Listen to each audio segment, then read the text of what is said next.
Hi everyone, happy Tuesday morning. First of all, the college football picks last night, I had them done, but they really weren't.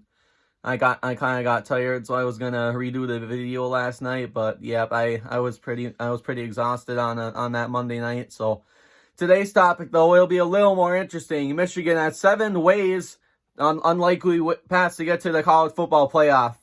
You hear that right? 7 ways they can still make the college football playoff at 9-2, 2 losses, and they would have double-digit wins to make it too. So that also builds the resume more for the committee to really help them stand out.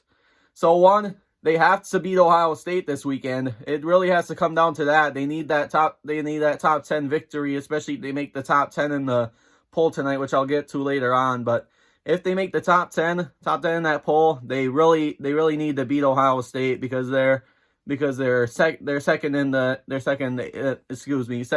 college football playoff rankings, and it's especially that how big it is since it's at the big house. I mean, that's definitely how the way it has to be, especially a playoff team really can't make it to 3 losses. It's 100% impossible for that to happen, and a lot of help would have to happen during the regular season if there's ever a 3-loss team in the playoff system.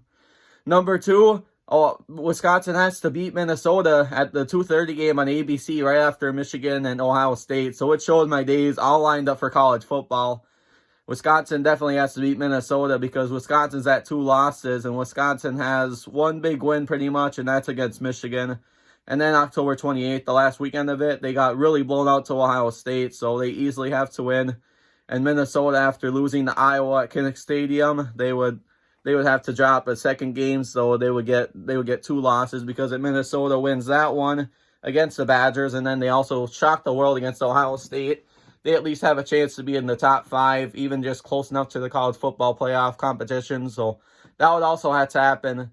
Third, Oklahoma and Oklahoma State, they play a big in-state rivalry at night. Oklahoma State would have to upset them, and it's in Stillwater this year. So it was in Tucson last year, and it came down to the end, 42-41, and Oklahoma State gambled to go for 2, and I don't blame Mike Gundy in their squad for doing that because it was the end of the game situation. It was in a hostile, tough environment, and they didn't end up getting the conversion. They were really close to getting the conversion. I remembered watching the end of it. I went crazy, and unfortunately, Oklahoma didn't lose that game, and Oklahoma State was that close. But yep, I think with it being in Stillwater, Oklahoma State could win that game, so that'll be third. That has to happen too.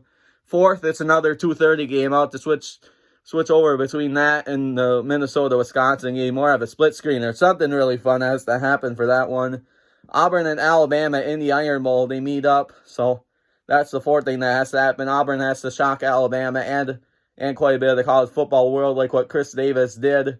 I'll never forget that game. I was coming home from a movie and not really thinking what's going to happen. And Alabama misses the field goal. A 108-yard return by Chris Davis for the Auburn Tigers. It lifted them to beat Alabama and ended Alabama's national championship hopes because back then it was before the college football playoff system started. It was the BCS Bowl Championship Series, so it ended. I was jumping up and down, went so crazy, especially that's the day after the day Michigan lost to Ohio State. They went for 2 to lose the game that day. It's similar to Oklahoma State's situation last year where they just gambled since they were playing a really tough Oklahoma team, so they easily have a chance to win that one.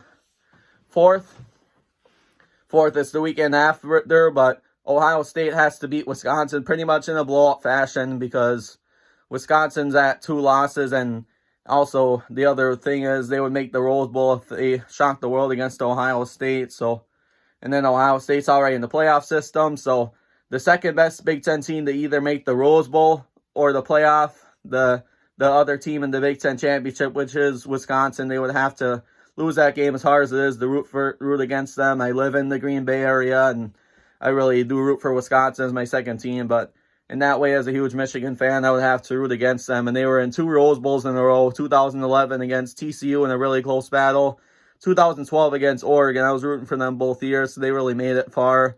Those were the Russell Wilson years, Monte Ball, Nick Toon. They had a really good team back then. And then one of the Watts was there back then too. So, yeah, that would be hard to root against them, but that would have to happen. Fifth, the Pac-12 championship game that Friday night, it would have to come down to that as well. Utah would have to get upset by Oregon, and Oregon lost to Arizona State last weekend after blowing a 13-7 lead on Arizona State. Arizona State almost blew it. Justin Herbert had an 81-yard touchdown pass with 3 minutes left to keep them in the game, but then Arizona State eventually, after a couple runs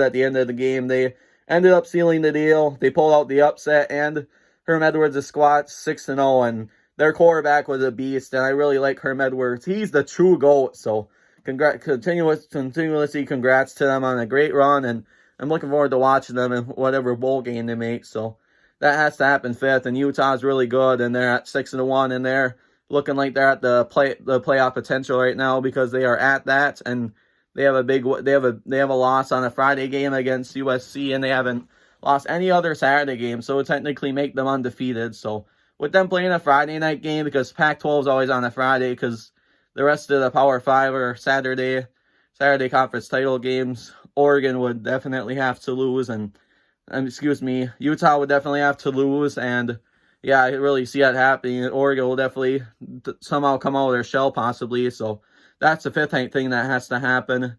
6, the LSU-Georgia matchup, because they're both playing for the SEC championship.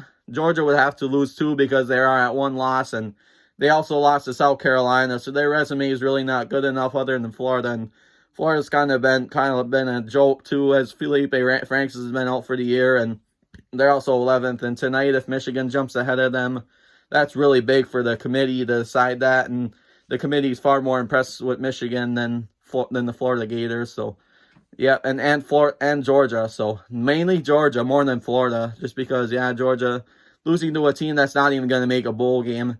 That's really going to stand out if Georgia doesn't beat LSU. But if they do beat LSU, Michigan will be 100% eliminated. So, yep, those are